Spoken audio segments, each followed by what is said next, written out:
This is Conservation and Science podcast, where we take a deep dive into topics of ecology, conservation, and human-wildlife interactions. I'm Tommy Serafinsky, and I always try to bring you diverse perspectives of every environmental story that I cover, and that means that sometimes you might hear voices that are on the opposing ends of environmental debate, and that is fine, because what we need more dialogue and understanding, and less fighting and division. In other words, I want you to listen to people you may have not listened to otherwise.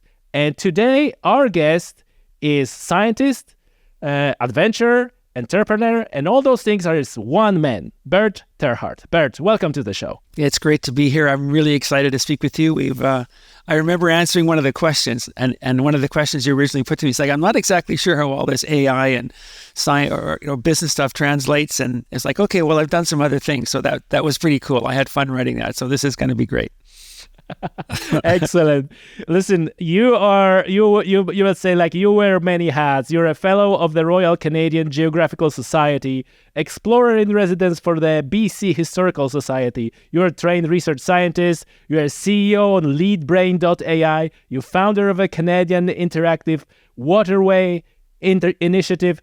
Like, how do you think about yourself? Are you like, you think about yourself as an adventurer, as an entrepreneur, as a scientist? Like, how do you think about yourself? Well, if I had to say, when I think about myself, I think about this. I think primarily about the thing I'm most passionate about, and that is science. So my perspective on everything is a scientific perspective. I'm formally trained as a scientist. I have probably one too many degrees, but That said, everything I've ever done, including all the crazy stuff for the RCGS or the BC Historical Society, has always been with either an historical context that relates to how the place that we live has come to be, or it's from a scientific perspective, which is what kind of ecosystem am I traveling through, and what can I do to contribute to the global knowledge base as it pertains to my passions as I move through that ecosystem. So that's paddling across Canada, sailing across an ocean, going out to the Aleutian Islands, going into the Bering Sea. So there's always an opportunity for me to do some kind of formal science as a citizen. So if you ask me what I am, I'm a science guy, like Bill Nye, the science guy. So how about that? Excellent. That clarifies that thing. And so that was my like thing. I was wondering, like, you circumnavigated the globe on the sailing yacht, which is like, wow, man. I remember when I was a kid, I was reading a book about a Polish explorer who circumnavigated the globe solo, and Jaskóła, I think Henryk Jaskóła was his name, and I was just like, man, this is like. So I read the book, like, what is happening on the boat, like what can happen. Now tell me, like, and you can, I'm always asking this open question, so you may say like what motivated you to do this. But what I'm particularly curious is like, have you, like, while you were doing this, you then kind of your sciencey brain kicked in and you were connecting those things, or was it from the very get-go that this is going to be like some sort of like a scientific endeavor? Yeah, well, as soon as I decided I was going to make that, I was going to do this trip around the world, I went to some of my old science contacts, some people on my PhD committee, some other scientists I knew that I had followed by following their research, doing things that I was interested in, and then I did some things that was well outside my normal, I guess, training. So. I went to the Institute of Ocean Sciences here in British Columbia. I went to the University of Hawaii, and then I went to another university where I got hold of someone who was doing microplastics in the ocean. So, with the Institute of Ocean Sciences, they have a very large program that involves GPS-tracked current drogues. So you throw these current drogues into the ocean. They're tracked by GPS, and they had very good resolution in the North Pacific, but virtually none in the Southern Ocean. So I took a bunch of these current drogues with me. I contacted the guy who was in charge of that study, who happened to be on my old PhD committee, and I said, hey, this is what I'm doing, and how about I put some of these current drogues in a place that you would never, ever, ever be able to get them in? Because science is unbelievably expensive. You have to put people, equipment, resources, time and energy into places that are typically very far away. So if you're going to for me, it's going into the Arctic or at the Aleutian Islands, or going, all the way in the Southern Ocean. So I said, give me some of these current rogues and I'll happily plop them in the ocean as I go around, the 5 Great Capes. So that was that. Then I contacted a guy out of the University of Hawaii who was doing micro and macroplastic surveys. And I said, look, I'm going around the world and I'm willing to spend an hour a day looking out on the boat for macroplastics, things that you can actually see with the naked eye. So he said, sure. So that's what I did. When it was possible, I spent an hour outside the boat looking for chunks of plastic floating in the ocean. And of course, no one throws over microplastics. They throw over macroplastics, a bottle or something like that, or a fish crate, and then it degrades, of course. So, and if you stare out at the same piece of thing, whether it's water or grass or forest, pretty soon you have a very, very good idea of what doesn't belong there. So you get very good at identifying things that are floating, obviously, that shouldn't be there. And then I contacted another scientist who was doing microplastics, and that meant doing plankton trawls behind the boat, and then basically isolating those samples, ensuring that they were stable, and carrying them with me around the world until I got back. Well, that proved to be too difficult. That proved to be too hard because I had lots of other things to do on the boat, like beyond just staying alive. So yes, that's sailing actually. So that proved to be a bit too much. But the other thing I did was I tried to do bird counts of albatross. Albatross in the Southern Ocean, the population is basically at the near catastrophic levels because of the overfishing of their primary food source, which is squid, and they live in the Southern Ocean, and that part of the world is virtually unpoliced because no one gets there. So if you happen to be sailing around there and you're actually out there counting birds, that's incredibly valuable. So that was as soon as I decided I was going to sail around the world, I decided I was going to do it first. I was going to engage in things that I'm passionate about. This is fantastic story, and this is fantastic that you were willing to do those things. And look, we're gonna come back to many things that you already mentioned, but I just want to say, like, right on the get-go, what we're looking at, how the thing's supposed to look like. I'm curious, like, in general, like how they were looking like. So what were the changes that you've seen? What were the like a out of place or alarming things that you saw? Well, I guess the first thing that I would say that was most alarming was running into the Chinese industrialized fishing fleet offshore. And as I went by the Falkland Islands, which is between Cape Horn and between South America and South Africa, I was warned by the people by Falklands people and Falklands, the British who actually managed that particular part of the world in terms of fisheries and their coastal fisheries up to 200 miles offshore. They said you have to watch out for the Chinese industrialized commercial fishing fleet. They're fishing illegally. They're fishing in a place where they're not supposed to be. They have everything turned off, all the AIS, everything. They're basically black. And if you run into them, and basically, if they run you over, they couldn't care less. So I ran into them twice. It was probably, you don't see very many ships at all. And suddenly, as I'm sailing in the middle of the night, I get this warning on AIS, the automatic identification system that I had on board just to keep me from doing that sort of thing. And the thing just lights up. And there's nothing on the horizon. There's no lights at all outside, which is strange because this is AIS's line of sight. And suddenly, as I'm looking out on the horizon, I see the light of basically 1,000-foot packer, which is the thing that stays at sea 365 days a year. All it does is process the catch of all these other sort of satellite vessels, these other boats that are going out and fishing, and they come back to this giant thing like an aircraft carrier. It's huge. It processes the fish, and then the other boats come and take it back to market and take it away. So this giant thing lights up. And I get on the radio and say, what's going on? Who are you? Which way should I go? Because a vessel at sea that's fishing has the right of way. So I don't have the right of way. I have to get out of this guy's way. And the English is, there's no reason to expect that people are speaking English, but the English was almost incomprehensible. And it was just go behind. And then suddenly, in front of me, there's like a chain of boats. All the lights turn on at once, and I see the big one, and I'm supposed to go behind this thing, and then all the lights turn off again.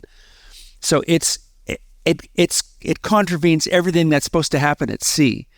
So, and I was warned about it because if you run into them, then you'll never be seen again. They'll just, and the boats. I'm as a small boat. They would hit me, and I'd be the only person that knew. And what they're fishing for primarily is, they're fishing for all kinds of things, but they fish for squid, and squid is what albatross eat, and they're just raping it. I mean, it's shocking. It's shocking how much that they can process. So actually, when I was a graduate student, this is a long time ago now. This was like the late '80s. There was enough fishing net in the water to go from Vancouver to Tokyo. That's how much gill net was in the water at any day, any given day of the week, month, or year. And of course, they're fishing for a particular fish, but the bycatch is everything else. It's dolphin and it's whales and it's sharks and it's turtles, and it's salmon, because we were concerned about salmon fishing at the time. There was return migration routes of sockeye salmon, and it is absolutely, it's worse than you think. And there's no real incentive to do anything about it because these are people, they're fishing in international waters, but they're fishing illegally, which might be bycatch, or maybe they're not, or maybe they're fishing very close to say the Falkland Islands, or they're fishing very close to any place that there's banks, and the banks are typically near continental coasts. So it's it's way worse than you think. So it's fishing. So it's fishing once again. I don't want to sound like a guy who's picking on the fishing or fishing industry once again, but they're probably the worst. Yeah, they're the worst at the moment. I mean, if you think everyone, I think it knows a bit of the saga that had to go on with whaling. But there was, whaling was outlawed, and then there's people still fishing. There was people still fishing illegally for whales for a very long time, and the international community has to wield a very large club before those particular countries who are doing those things stop. And the 80% number is huge because, firstly, we don't eat that much fish compared to other countries who eat an enormous amount of fish. Like, there's some shocking statistics. So I was in the Aleutian Islands, for example, on Kodiak. I was actually at the time helping UBC Forestry, University of British Columbia Forestry, doing genetic distribution of Sitka spruce, which was really cool. Sitka spruce is an invasive species, actually. It travels from California all the way up, through the Northwest and then down in the Alaskan Panhandle and ends at the first of the Aleutian Islands. So there was a couple of PhD students and a technician who were doing tree coring. They were tree coring to test, where do these trees come from? How did they jump basically from the mainland to Kodiak? It was very cool. It was very fun. But we ended up in Kodiak Island, getting scientific stuff on board, equipment and whatnot, and people. And there's a fish processing plant there that processes 3 million pounds of sockeye, natural sockeye, a year. It runs on the fish oil that it produces. It's completely self-sustaining, which sounds wonderful, except all that fish goes to dog food. Oh, jeez. So there's no winning, right? There just seems to be no winning. Exactly. You just shake your head. Oh, they're finally doing something good. But then it's like, you're kidding me, right? Dog food, is that right? Is that what we're doing? Is that why we're going to burn through, 3 million pounds? So but okay, so that's kind of the dark side. Let me give you a brighter story. So there was a very, there was a very good young scientist who had a very good idea. And in the Southern Ocean, albatross, the great albatross, the 12-foot wingspan, these birds that flap their wings literally once every half hour, spend they spent 2 years at sea and then go back to the place that they were hatched and then mate, and then they go back to sea. So they travel enormous distances and cover enormous areas. So what this guy did was he strapped a magnetometer and a GPS tracker to an albatross. And they captured, I think, something like 160 albatross, and they put this equipment on them, and then they turned them loose. And every time the magnetometer goes off, it has to be near a ship. And albatross love finding ships because there's usually something good to eat. And if there's not something good to eat, they're just tremendous company because every time I stopped in the Southern Ocean when I was becalmed, I was just surrounded by these albatross, which is how I was able to count. But so what this guy figured that if the magnetometer goes off, it's a ship. And if it's a ship, it has to have an AIS signal. And if there's no AIS signal, they're there illegally and therefore probably fishing. So these albatross over the course of a year cover something like 46 million square miles of the Southern Ocean, flying everywhere. And the data he got was a part of this study that says 80% of the fishing catch is illegal. It was part of that study, a small part. But it was science on a shoestring at its best. And the data that they got was invaluable because otherwise there's no way to know. And you can't just say, well, we're going to do it remotely because that costs an incredible pile of money to get satellite time to go back and, stare at the Southern Ocean where there's nothing but nothing. But to get albatross to do it was brilliant. And the data they got about, where boats should be and shouldn't be, the people that were there that should be and shouldn't be, and what they were doing, if it was legal or illegal, was again, like I say, very valuable. So there's lots of room. There's lots of room for people who like to do science at a shoestring and come up with a good idea because there's lots of data. Everybody needs data. And the places where data is needed is everywhere that you can imagine because the ecosystem is, as I'm sure you would agree, is under attack just about everywhere we step. Yes, that's an unfortunate true. Whether the attack is intentional or unintentional, it's under pressure one way or another. This is a fantastic story. I love it. The albatross who are just like unknowingly snooping on the illegal fishing. This is absolutely brilliant. Listen, I just want to quickly touch on one other thing that you mentioned. You mentioned microplastic. Like we hear about microplastic everywhere. Like everybody knows about microplastic. It's everywhere. But probably is the first time I heard about macroplastic. So could you explain and lay out to our listeners the issue of macroplastic, what part of the whole plastic pollution it is, and whether, what are the science related to macroplastic? Well, there's two sources of microplastic in the oceans. There's microplastic that ends up in the ocean as a result of river runoff. So, and river runoff, you can assume is coming from industrialized areas because most of the coast is industrialized in most of the world. And all the microplastic is not coming from places like, places like the Antarctic where there's no industrialization, there's no runoff, and there's no big plastics to turn into little plastics. So obviously microplastics are plastics at one time that were large that are now small. So there's one source, which is river runoff. The other source is people throw stuff into the ocean, plastics, and it degrades.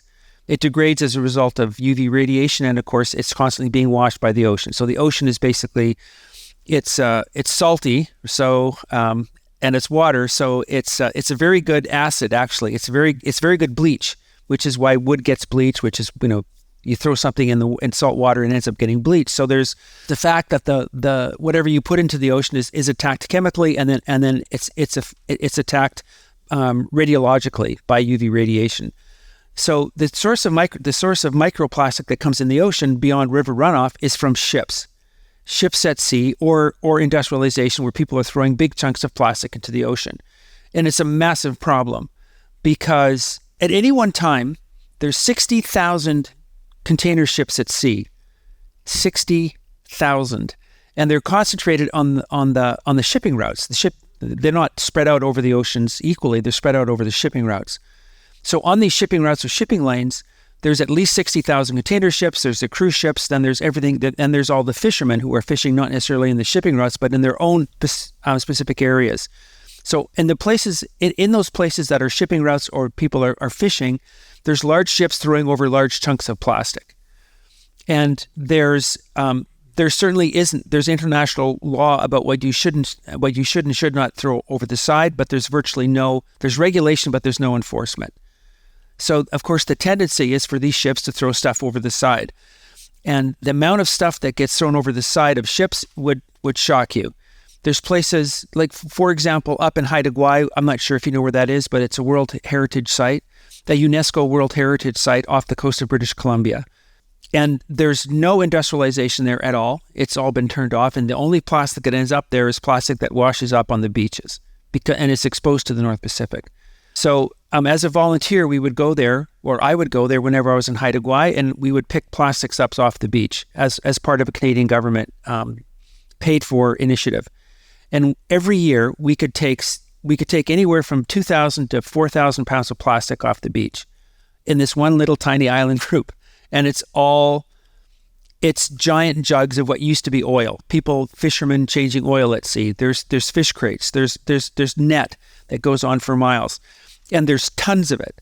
There's absolutely tons of it. And if it doesn't end up on the beach, it's just continually circulating around the world in the oceanic gyres like the Gulf Stream or the Curiosho or the Agulhas or the South Pole, whatever. There's all these currents, and they just sit there and rotate around the world's oceans, and they turn big plastics through sunlight and chemical reaction in the ocean into little plastic.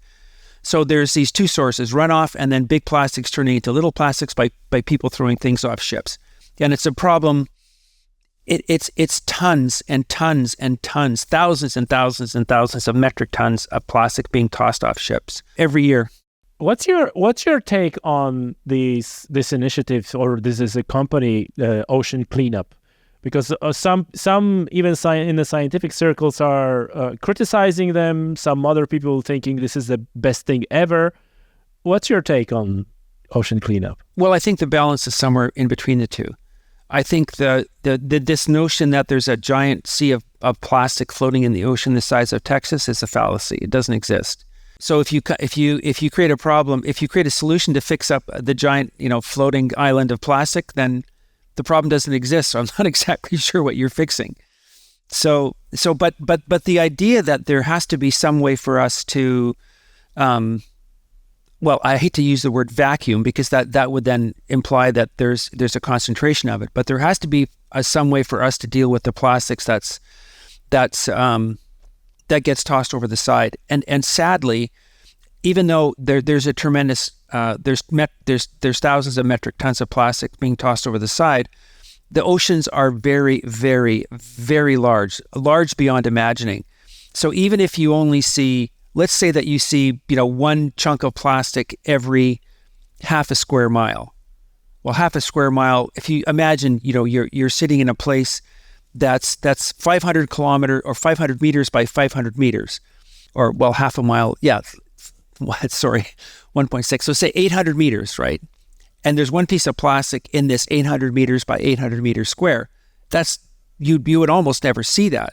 But the ocean is gazillions. Well, that's an exaggeration, but you can imagine the ocean is way larger than, one chunk it's millions and millions of square miles.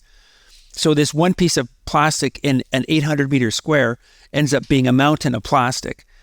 So the problem is that how do you actually, use ocean cleanup to go around and find all those pieces? It's pretty hard. I think that's part of the problem. I think the solution. Well, we don't know everything that there is to know about microplastics.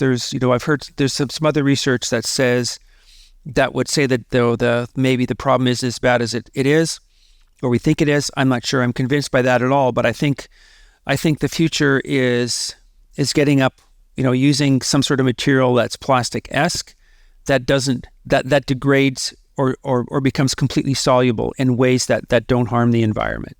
I mean, that's a big ask. I wouldn't know where to start with that problem, but it's way easier. I would think you're not going to convince people to stop throwing stuff over the side. I think that's just going to be too hard, especially without enforcement. Yeah, without enforcement. That's the problem, right? Yeah. Every time we speak about the laws and this and that, any environmental, like whether it's like Europe, here locally, Ireland, or in the US or in the Canada, it's always the same thing. Like we have plenty of laws. We don't need more law. We just need the enforcement of existing law. And I guess that's the problem, that everyone comes in is like, oh, we need a new law. It's like, no, like it's not needed. You just need to enforce what's already there, right? Yeah. You need enforcement, and enforcement implies incentive, which is, well, basically a disincentive. So you need a better incentive structure to actually get people to change behaviors. And the incentive. And I think this is a behavior that, because people have been throwing stuff away for tens of thousands of years. I live on a small island.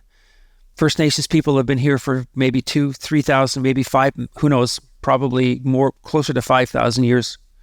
And they've been throwing stuff away for for a very long time. Everywhere you look, basically, it's a midden. A midden is where I live. A midden is nothing more than an old garbage heap. But what they threw away were seashells, crushed seashells. So that doesn't hurt the environment at all. But it's still people throwing stuff away. So I think to get people to change that behavior would be very hard. I think you need to incentivize that by getting them to incentivize that by coming up with a plastic that's slightly different than what we're using right now. I don't need to have a plastic bottle that lasts, for 200 years. I need a plastic bottle that lasts for 2 hours, right? I'm going to drink it and then do something else with it. So, and I have to, speak about sailing is the same problem, because people started making fiberglass sailboats with no idea how long a fiberglass sailboat would last. And it turns out that a fiberglass sailboat, the hull of it is going to last for 300 years. Of course, but the rest of it is no longer functioning, because everything else is, the hull remains, but everything else is gone. But what do you do with these fiberglass hulls built in the 60s, late 60s and early 70s that nobody wants anymore, and are just now floating and clogging up, harbors and anchorages everywhere? And they're taking them when they can, turning them into smaller bits of plastic and putting them into a landfill. But it's a problem. And no one building sailboats, 50, 60, 70 years ago was thinking that the boat that they built, the only way to get rid of it is to turn it into smaller chunks of sailboat and put it in a landfill. So we need to deal with the fact that plastics are basically these forever, and not just forever chemicals, they're forever bits, big things turning into smaller things. So that's to me, it's a problem I don't have any chemical engineering expertise at all, but we're going to have to fix that problem. We're going to have to fix it really quick, because as the third world, I hate to use the word third world, but as other countries industrialize and become more like us in terms of how we consume things in the West, the problem is going to explode. It's bad enough as it is now, but it's going to explode. That's a huge problem. That's a huge problem, right? And we're not going to get into this, but we know, like, then, because then those people rightfully so say, oh, you already done all that, and now you're telling us we can't. Yeah, exactly. Yeah. So, like, this is like material for another podcast. But I just, on the plastic, I just want to stay on the plastic for a second, because this is very interesting, and something that I hear a lot, and surely our listeners will be interested. Is that something that you can confirm, that the majority of the plastic out there in the sea are actually fishing gear, like a ghost nets or some abandoned fishing gear? Well, I wouldn't say the majority of it, but I would say certainly a very, very large piece of it. Because nets are, nets, what do you do with it? What do you do with with a gill net that gets destroyed when a whale gets in it, or whatever the case might be? It's way easier to cut it off and let it go away than it is to fix it. And of course, the financial incentive to fixing it is very, very low, because firstly, it's expensive. It would take forever, and then the boat isn't fishing. So the incentive to use something new right off the bat is out of this world for those countries and those people and those companies that are fishing where a boat at sea is very, very expensive to run. It costs an enormous amount of money, and of course, these boats aren't going to be out there unless they're making money. So the incentive to not repair anything, but just to fix it, just to get a part, replace it, is really, really, the incentive for that is really strong. Like, think of your own car. No one fixes a car anymore. They replace parts. So what do you do with the old part? Right? You just throw it away. Like back in the day, look, when my grandfather was at sea, he was a ship's engineer. They made everything. They had a machine shop on board. When something broke, they made a new one. They made it from a chunk of metal. And if they couldn't fix the new one by replacing bearings or reboring, whatever the case might be, they just made one on the spot. Well, we don't fix things like that anymore. Cars are basically throwaway things for us. They get recycled, which means they're turned into, they're flattened somewhere, and they end up, I would think of tires. Like, we have a huge problem because we just throw stuff away. And of course that happens at sea, and they just throw everything away and replace it. The problem you're touching on is it's huge, because like what I heard, like it's maybe not totally related to the subject of the podcast, but what I heard is like some had an idea that they can recycle the old tires and that's what they making this ground in the kindergarten. So it's kind of like a soft and kids when they and then it turns out like, oh, there's a small problem, but there is like a good peer reviewed science that might cause cancer in kids, because it's like, oh, like it's just like we're creating the mass of this toxic waste. It's like where you go from there. It's just sort of desperate. Bert, tell me, when you were out at the sea, have you noticed it a lot? Because you said like, oh, you wouldn't notice this plastic, but I remember a couple of years ago I was watching Volvo Ocean Race, and they had also this program kind of like a raising awareness of people, because obviously there's like a lot of eyes on the event. And I remember this footage, people, they're showing from the boat, they were like literally sailing through plastic in some places. So was that like that most of the time for you? Was it like that in certain areas? Like what's your assessment based on being out there? I never saw any of that ever. And I sailed through those areas where that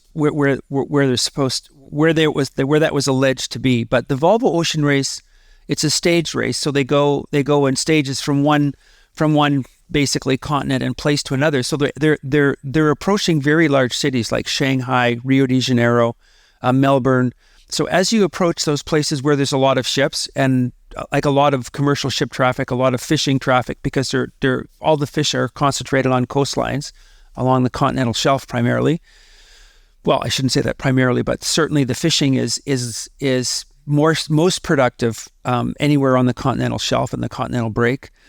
But I was not near anywhere of those places. I crossed shipping lanes, and when I crossed shipping lanes, then there would be an increase in macroplastics. I could actually see some and start counting. But it was always where there was like, for example, one of the ships I saw was a fishing boat. They were fishing for black marlin out of Spain, actually fishing out of Mexico. Because they had outfished the Atlantic Ocean and we're now in the Pacific, they actually have to go that far, to continue to catch, to make it profitable to catch black marlin. Don't even get started. So yeah, so as I see this boat fishing properly, I call them on the radio because I like someone to talk to. I talk to them, and sure enough, I come across a piece of plastic. I forget what exactly it was. If it was a water bottle or something, but it was something thrown overboard by that ship because I was in that immediate vicinity. So that's one ship in one place. So you imagine a bunch of ships going into the same place, you find that stuff. It's like sailing into Ketchikan in Alaska. Ketchikan is where you have to clear Canada Customs in Alaska if you go from Canada going north. And at any one time during the summer, there'll be I shouldn't say that, but there could be up to 5 of these 1,000 or 1,200 foot cruise ships in this little tiny harbor, and they have to go in and come out in the same place. And there's laws, of course, about what you can or cannot do in coastal waters, but as soon as you get 3 miles away from those places, then suddenly the rules change, and you can tell that you're suddenly in that place where the rules are changing. So if for the Volvo Ocean Race, they would have been going through areas where there'd be a concentration of ships and a concentration of people. So they would see something like that. But I never saw something like that, just because I wasn't in those places. But I know that I followed the race. I know that I think I remember as well the footage because it was very interesting to me, not just the sailing, but what they were doing in terms of science. And that's a really good example of citizen science. Like anyone can do that. Anyone that's passionate about something. There's a scientist who spent their lifetime, who has spent his or her life studying that thing that you're interested in as well, but they've done it professionally. So the example I use is surfers. There's surfers everywhere. People love to surf all around the world. And scientists are very interested in how materials are transported down coastlines. It's called littoral transport. And it has a huge impact on how industrial waste comes out of a river and then ends up being, spread along the coast, because there's physical processes that govern that, and people spend their lifetime studying it. But one of the things, littoral transport is affected primarily by waves, beyond currents. Currents are generally offshore, but by waves hitting the beach, which is what surfers love. Surfers are very good at saying, how big the waves are, and they're there almost all the time. And there's a scientist, or there's probably 1,000 scientists at least in the world who have spent their whole career studying littoral transport.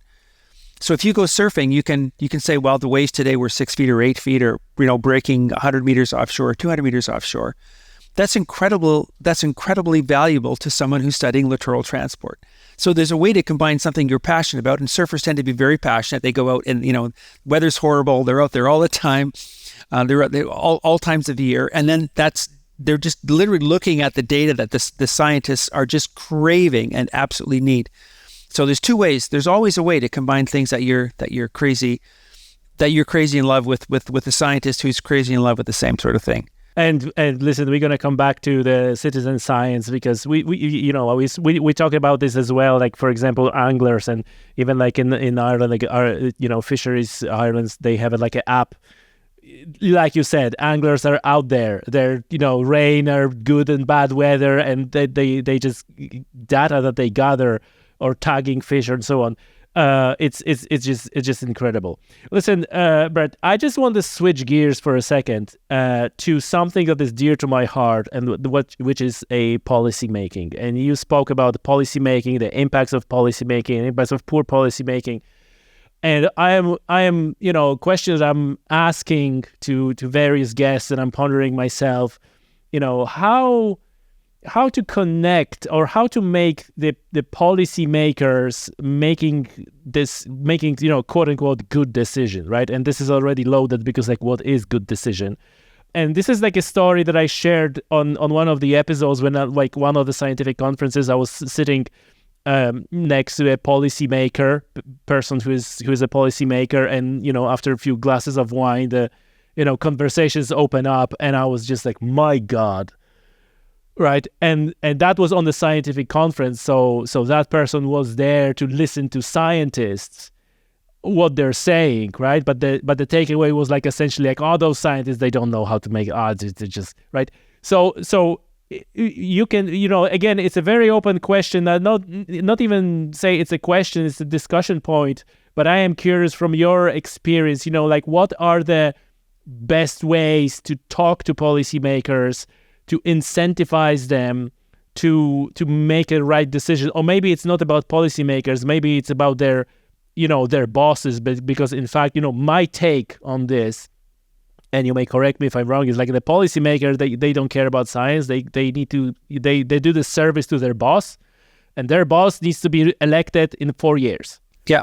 And it is impossible to make a good environmental policy, because like you mentioned, environmental policy in a state of affairs that we have right now, usually not gonna be popular, and it's gonna be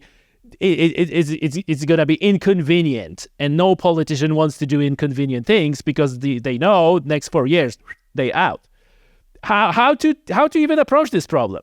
Well, I think that fundamentally, I look at it very, very simply. There's two things that policy revolves around.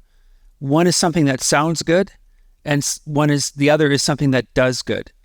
And they can be wildly different things. And it turns out that politicians are very good at, in general, they like to sound good, because that's easy. It's the easy path.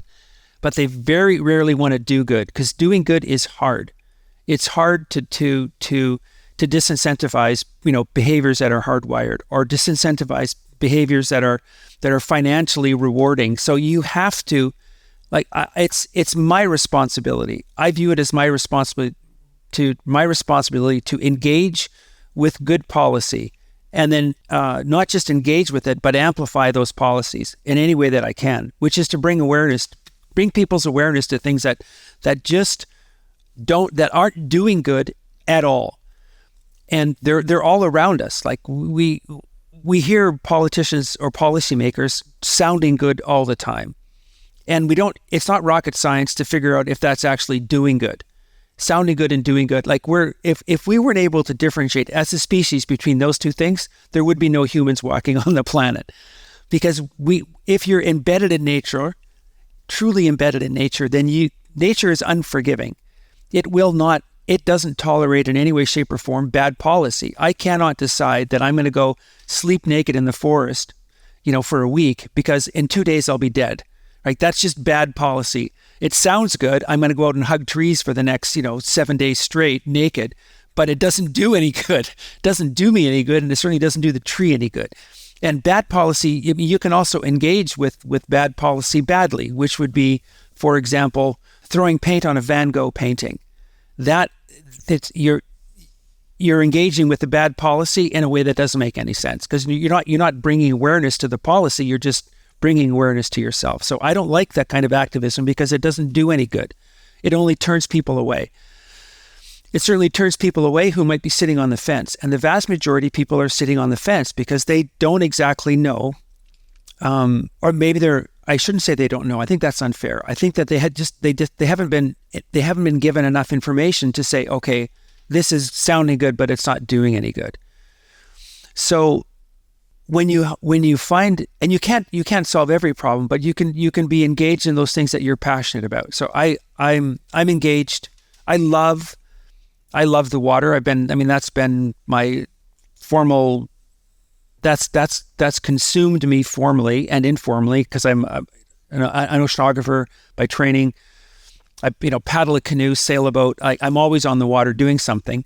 So I'm constantly looking at policy and trying to engage with policy that does good. So as an example, this summer, I'm supposed to be paddling through a lot of Canadian wilderness with a First Nations person and an actual PhD hydrologist to study the impacts of dams on downstream ecosystems. So this First Nations guy he's been living there for generations, and there's generational knowledge that he knows because he lives off the land and relies on the water for not just transport, but for food and for everything else you can imagine.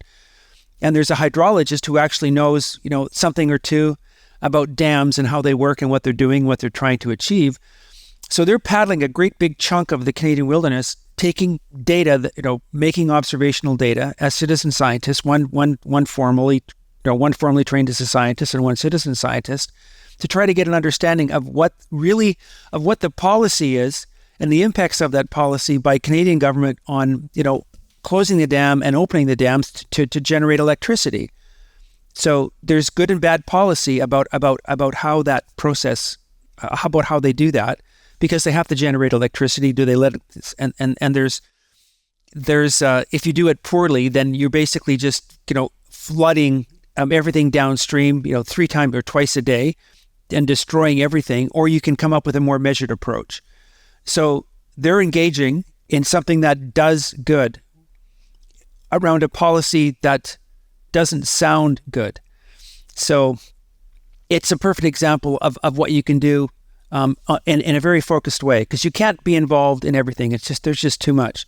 But there will be something that you're passionate about. There will be policy around that, like fishing, for example, or surfing or whatever the case might be. And you can find out what the policies are surrounding that are affecting you personally, because it's something that you're engaged in, and then choose to engage with those policies. And if it's bad policy, all you can do is make your voice heard. You can make your voice heard, like you're doing on a podcast here, like we're doing. You can write to people who are voting and say, oh, how unhappy you are, because that's still incredibly powerful.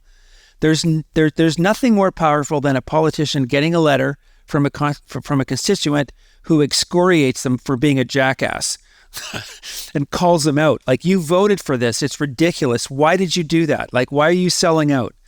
And that's way more effective. And don't just send the letter to that one person, you send it to everybody on that list of, the person up and down the chain.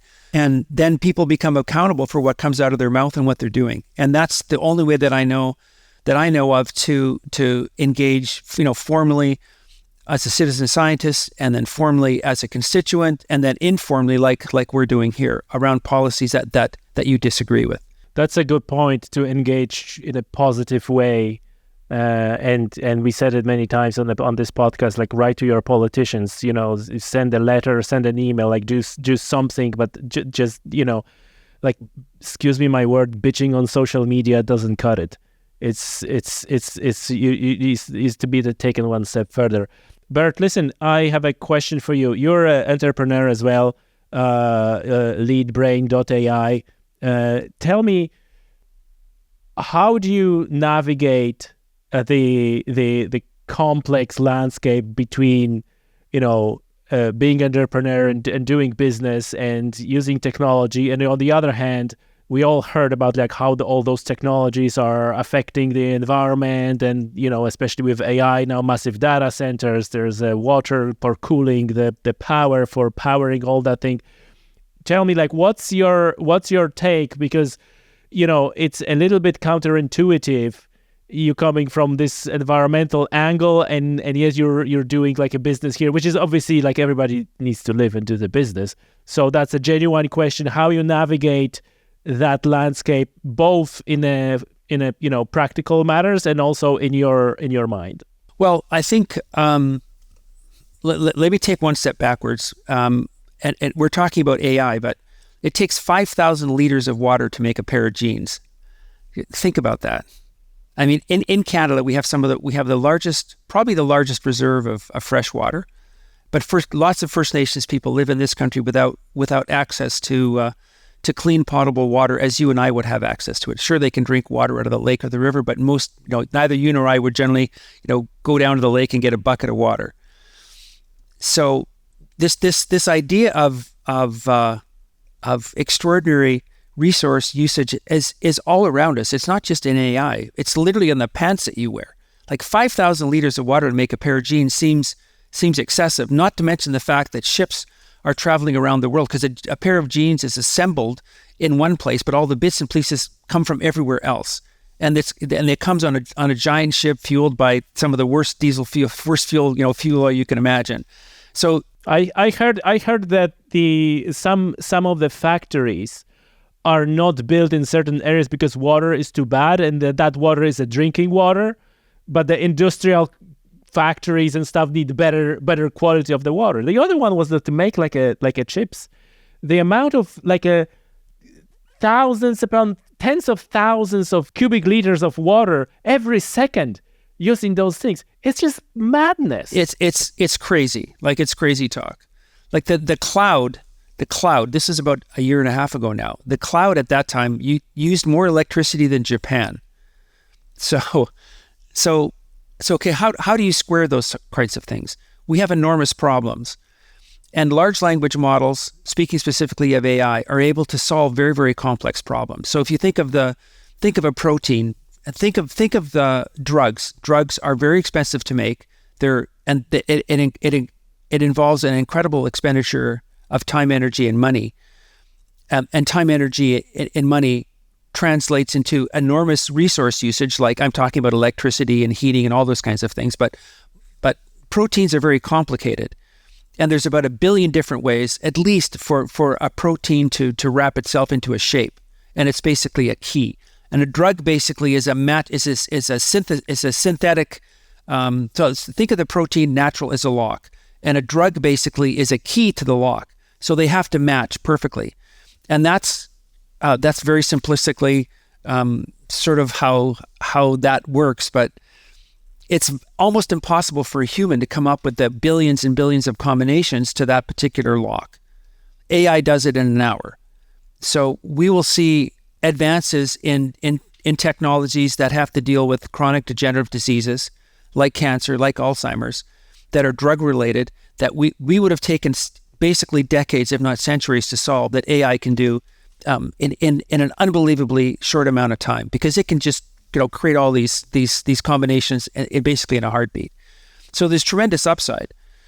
And if you you have to have a huge data center to run it, but imagine it takes you 10 years of 500 people in a building that have to live, work, feed, to do the whole thing. Think of the cost of that to come up with one drug, as opposed to an hour of AI doing it to come up with a combination. And I'm sort of just scrubbing off all the other bits and pieces that go into getting a drug into market. But just discovering what might work, think of the poor white mice you have to kill in the lab, right? So that's the other side of the coin, right? There's this tremendous amount of energy we're using, but then if you spread that out over, say, 5 or 10 years, what it would take to make a drug, then suddenly the equation seems to be a little bit more balanced. So in terms of, for me, so that's one way I look at it. Basically, resource usage across on a big scale. Because if I'm going to talk about how much it costs to run a data center, then let's talk about producing, 500,000 pairs of jeans like in a month. how much, what kind of energy goes into that. But we wear jeans all the time and don't think anything of it. So I look at it from that scale, but on a smaller scale as it pertains to me. My father was a small businessman. I grew up in a small town. Small business is really hard. Small business lies at the heart of basically innovation. It lies at the heart of people being employed. It lies at the heart of every economy, because without small business, like 90% of business is basically, well, I shouldn't say 90%, but certainly the majority of business is small business. And they struggle with basically the same thing. And what AI has been able to do is relieve some of those problems. Like, for example, when you buy something today, you go online and ask the question, who should I give my money to? We used to go into, the hardware store and ask a guy, what kind of washing machine should I buy? But we don't do that anymore. That happens online. And it happens in the context of because most business is small business, it happens in the context of small business. So if I can in some way, shape or form help those small business people or small business persons get in the conversation when their customers are saying, who do I buy from? Then I think I've done something good. So, and we can use AI to make sure that the footprint of that business is large enough that they can be found online. Because the playing field is not level. You can be really, really good at what you do, but that doesn't mean that necessarily you're going to be found on YouTube, or you're going to be found on Instagram or LinkedIn or Google or whatever search engine, whatever search algorithm you happen to be engaged with. So being good at your job and actually being found online are two different things. But all your customers are online. So you've got to square those two things. And AI is a really, really good way to do it. You spoke with entrepreneurs, and obviously you're an entrepreneur yourself. Like, in your experience, what is the most what is the way to convince decision makers and businesses to make like environmentally conscious decisions? What is how to talk to them? Well, I think the most important thing is, like, every business person is concerned with culture. So if you have a culture in your business that's dysfunctional, the business itself is dysfunctional. And if the business is dysfunctional, you're never going to make it. So in this day and age, you have to be, well, I shouldn't say in this day and age, it's always been that way. If you want to attract really good people to come work with you, then you have to have there has to be a reason for them to come work with you beyond just paying. Because people don't just respond to money. They respond to things that are well outside just getting paid. Because after our basic needs are met, basically, and all are primarily in the culture that we live in, all our needs are met. We live like kings, basically, compared to the rest of the world, certainly in a historical context. So it's hard to say that, in general, that our needs aren't being met. But beyond that, there's other things that humans respond to. Like, people respond to things, of course, that they're passionate about, but they respond to things that they feel morally aligned with. So they respond to, things that are pointed up as opposed to pointed down. So if your culture in your business is pointed up, you're doing good things in the community, you're doing good things when it comes to stewardship in the environment, it means that you're engaged in volunteering and those kinds of things, and that draws people beyond just the fact that you're paying them. So for entrepreneurs, I would say, focus on the culture in your business and make sure that the culture what you're actually cultivating is good stewardship for the environment. And even if you're doing something like making jeans, that doesn't mean you can't be out planting trees. That doesn't mean that you can't be engaged in providing clean water to those communities that don't necessarily have access to it. It doesn't mean that you can't be out in your community ensuring that people have access to good, safe food. Safe being it's not laden with chemicals. And of course that's a huge problem in the culture that we live in. You can be so that's just stewardship. And the ecosystem that you're actually in, you can also be engaged in volunteering. Like, there's nothing more powerful. There's nothing that gets people working for you more excited than volunteering in the community in a way that they themselves think is important. So simply ask the people that are working for you, what is it you'd like to do in the community? What would make you feel good about yourself today? And you'll get fantastic ideas. And the companies that do those sorts of things are wildly successful because people want to work there. They're excited. They think that they're doing something really good, not just for themselves, but for other people. And that's incredibly motivating. So you can incentivize your workforce, not just by paying them, but by creating a culture that's engaged with good policy that does good. And that can start locally. That can start exactly where you are.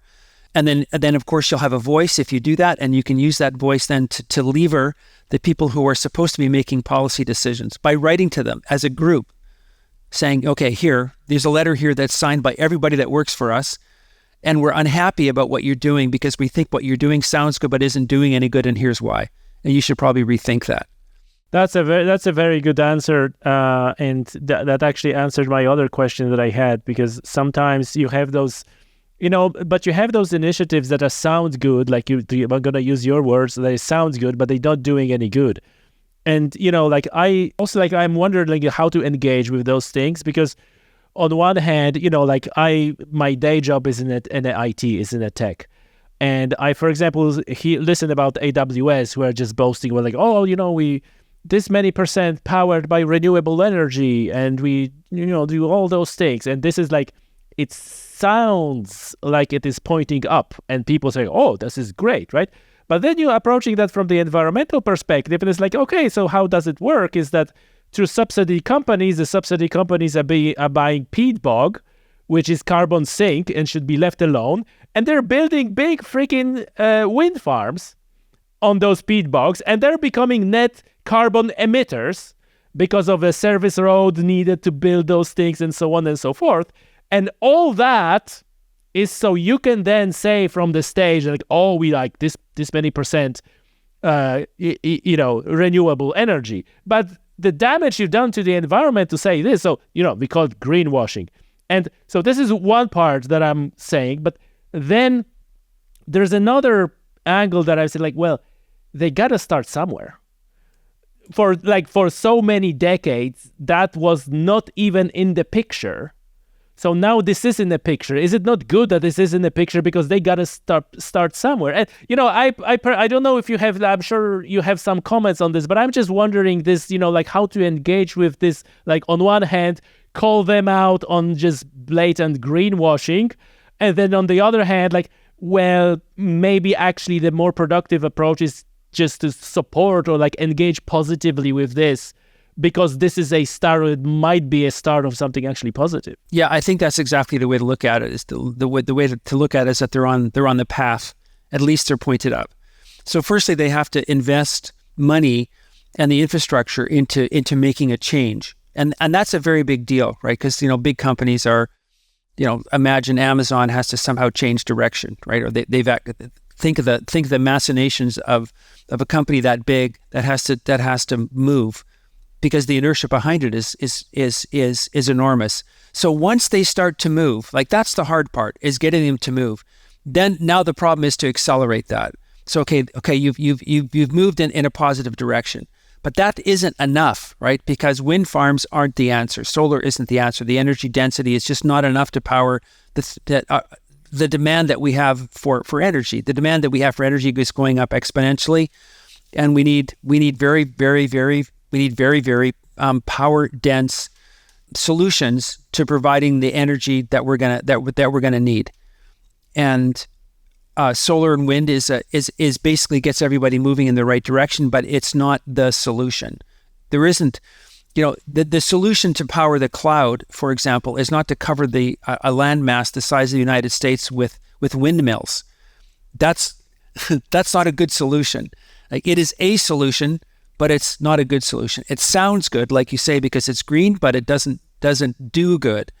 But it's moving in the right direction. So once the change happens, and then the responsibility is to accelerate that and ask them what's next. Because clearly this is now taking something, in your case, something that was carbon neutral, that was a carbon sink, and now it's no longer carbon neutral, it's carbon positive. It's a carbon emitter, right? So it's not scrubbing carbon, it's dumping it, producing it. So you need to accelerate that change, because now they're moving in the right direction. And the hard part is actually to get them moving, which is why they're celebrating. Look at us, we've made this big change. Okay, that's great.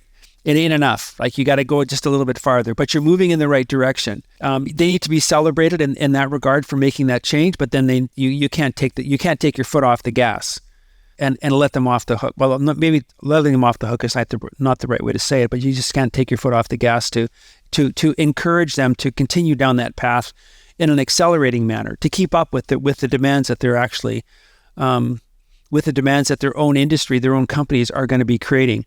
Yeah, thanks for that. This is a good point, and like we always the message in this podcast is you always, like I said on the top of the show, just engage in a positive way and in the mutual understanding, rather than fighting. Are you overall? Are you an optimist into if you look at your crystal ball and you look what's going to happen to the environment in the next 10, 20, 50, maybe 100 years?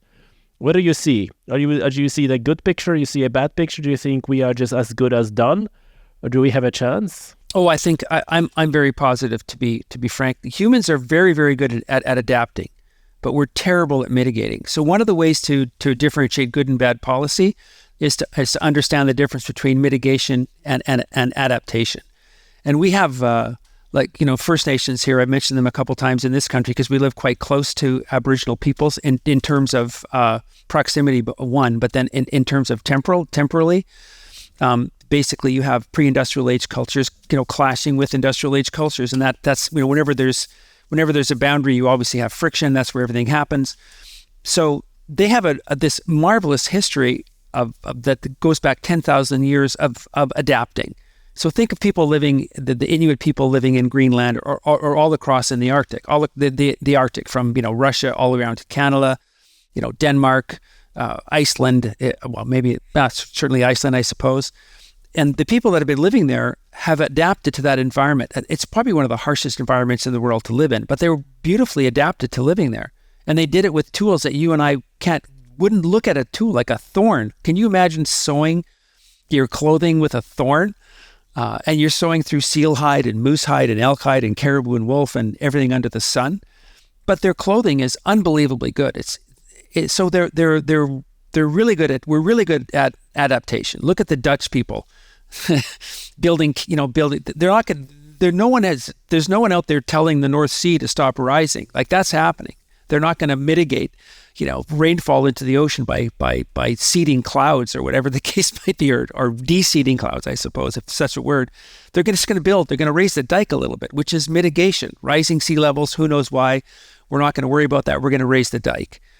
So we're good at mitigating. So one way to differentiate policy is mitigation versus adaptation. But as we go forward, where our ability to mitigate improves, it improves with technology. So you can feed large language models very complex problems, and they'll come up with really good answers in ways that we couldn't imagine, and at a pace at which we couldn't imagine. So I think we'll see AI solve problems that we would not be able to solve ourselves in the future. Not all good, of course, because there's always two sides to every coin. But I think that our ability to mitigate is gonna outpace by a very large margin our ability to destroy things. So let me give you an example. Let's talk about very briefly industrial agriculture. One of the ways that we're able to feed the world is because we've become very, very good at producing on a set piece of land, at increasing production. Now the problem with that is that we've been using fossil-based fertilizers to do that. AI can solve that problem for us. It'll solve the problem of us being able to increase industrial production, food production, which we'll have to do if we're going to feed the world. But we can do that in a way that's not nearly so damaging to the environment. One of the ways that happens here in Canada, in a sort of simplistic way, is that everything every piece of farming equipment has a GPS on it, and that GPS tracker tells that farmer exactly how much seed should be going into this part of his field, because it knows what the moisture content is, because it's being measured. It knows that this part of the field needs a little bit more fertilizer than the other part of the field. It knows historically what the yield was last year and the year before that and the year before that, and that likely maybe that trend is going to continue, or it's going to do something else. So that's an incredible amount of data on a tractor. And that tractor is being, every meter that tractor moves across that field, it's being tracked. So there's a way to think of simplistic AI helping that farmer be far more efficient in the use of fertilizers and chemicals, be far more efficient in the use of seeds, be far more efficient in the use of fuels, everything, to increase yield, which is incredibly important. So I think yields in North America have increased almost tenfold over the last, ever since they've been farming industrially, which is a massive increase, right? If you can produce 10 times the amount of fuel over the same piece of ground, then that's a big win.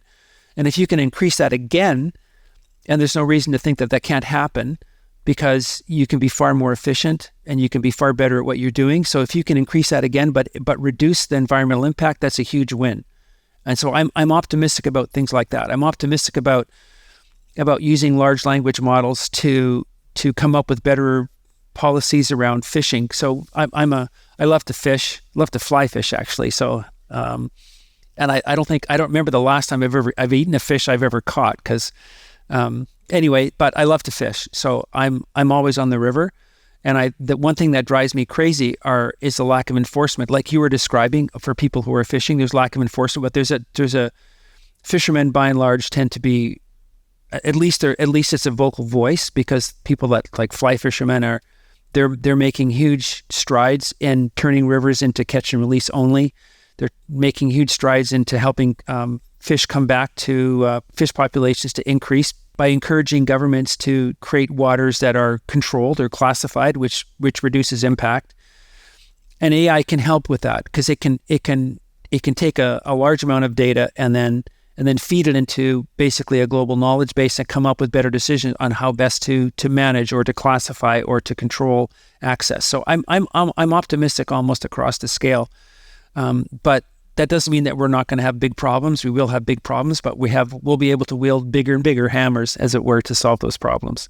Well, thank you for that. And we need positive messages, folks. Links to Bert's personal website, to websites describing his adventures as well as his business, are in the description of this show. So go in there and continue exploring. Bert, would you leave us and our listeners with a final message? If you would like to leave us with one advice, how to engage with the environment, with the policy, how to engage in a positive way that would make that brighter future that you describe a reality, what would that advice be? I've never been successful at anything in my life that I didn't have to persist at.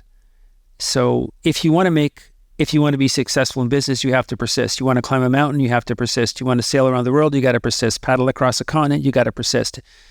Think of the strides that people made. Greenpeace in particular, I suppose. I would say Greenpeace in terms of literally killing the international whale fishery. Like, that didn't happen overnight. It wasn't one person with a sign, in front of some parliament building somewhere saying, stop killing whales. That took at least 2 decades. I'm not saying everything that you're going to do is going to take 2 decades. What I'm saying is that if you find something that you're passionate about, you will have to persist if you want to make a long-term, think of it. If you want to make a long-term change, then you're going to have to engage over the long term. So we have big problems. They're all solvable if we're willing to persist in pursuing good solutions that don't just sound good but do good. So I would say to those people who are listening, who are legitimately concerned and want to do something, then understand that this is a long game. This isn't nothing that we've talked about is going to change overnight. That's not a bad thing in any way, shape, or form, because we live in a pretty good space by and large in this country, and those things have come about because people have been playing the long game to make things good, and now we have to play the long things to make things better. It's as simple as that. So simply persist. That's all it takes. You don't got to be smart. You don't got to be good. You don't have to be rich. You just have to be willing to persist. Bert, these are words of wisdom. Thank you so much. It's been a pleasure. Yeah, it's been great, Tommy. Like I said, I knew we'd have fun doing it, even though maybe some of the news is not necessarily good, but it doesn't mean this isn't a good thing to talk about. And before you go, since you stick to the end of this show, then first and foremost, thank you so much for listening and for watching. And if you enjoy what I do here, and I presume you do since you listen to the very end, you should subscribe to my newsletter. The link is in the description of the show, newsletter.tommysoutdoors.com. So get in there, and you will get notifications not only about the latest episodes of the podcast, but also about everything else that is happening in the conservation and science world.